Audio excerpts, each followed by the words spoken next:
एक बार एक राजा जंगल में शिकार खेलने गया। उसके तीर लगने से जंगल वासियों में से किसी का बच्चा मर गया। बच्चे की माँ विधवा थी और यह बच्चा उसका एकमात्र सहारा था। रोती पीड़ती विधवा न्यायाधीश के पास पहुंची और उनसे फरियाद की। जब न्यायाधीश को पता चला कि बालक राजा के तीर से मरा है तो उनकी समझ में नहीं आया कि वह इंसाफ कैसे करे। अगर उसने विधवा के हक में फैसला दिया तो राजा को सजा सुनानी होगी।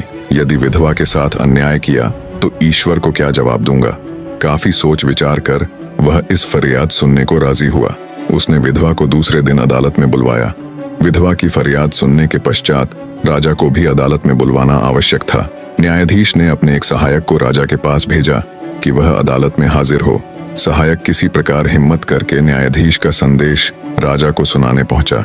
वह हाथ जोड़कर राजा के समक्ष उपस्थित हुआ तथा न्यायाधीश का संदेश सुनाया। राजा ने कहा कि वह दूसरे दिन अदालत में अवश्य हाजिर होगा। दूसरे दिन सुबह राजा न्यायाधीश की अदालत में हाजिर हुआ। वह जाते समय कुछ सोचकर अपने वस्त्रों के नीचे तलवार छिपाकर ले गया।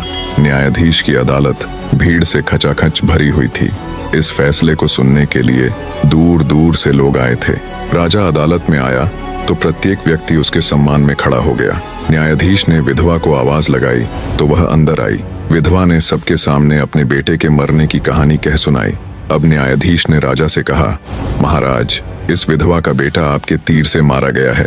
आप पर उसको मारने का आरोप है। इस विधवा की यह हानि किसी भी स्थिति में पूरी नहीं हो सकती। मैं आदेश देता हूँ कि किसी भी हालत में इसका नुकसान पूरा करे। राजा ने उस विधवा से क्षमा मांगी और कहा, मैं तुम्हारे इस नुकसान को पूरा नहीं कर सकता, किंतु इसकी भरपाई के लिए मैं पुत्र के रूप में तुम्हारी सेवा करने का वचन देता हूँ तथा पूरी उम्र तुम्हारे परिवार का सारा खर्च उठाने की जिम्मेदारी लेता हूँ। विधवा राजी हो गई। न्यायाधीश अपने स्थान से उठ खड़ा हुआ तथा उसने अपनी जगह राजा के लिए खाली कर दी।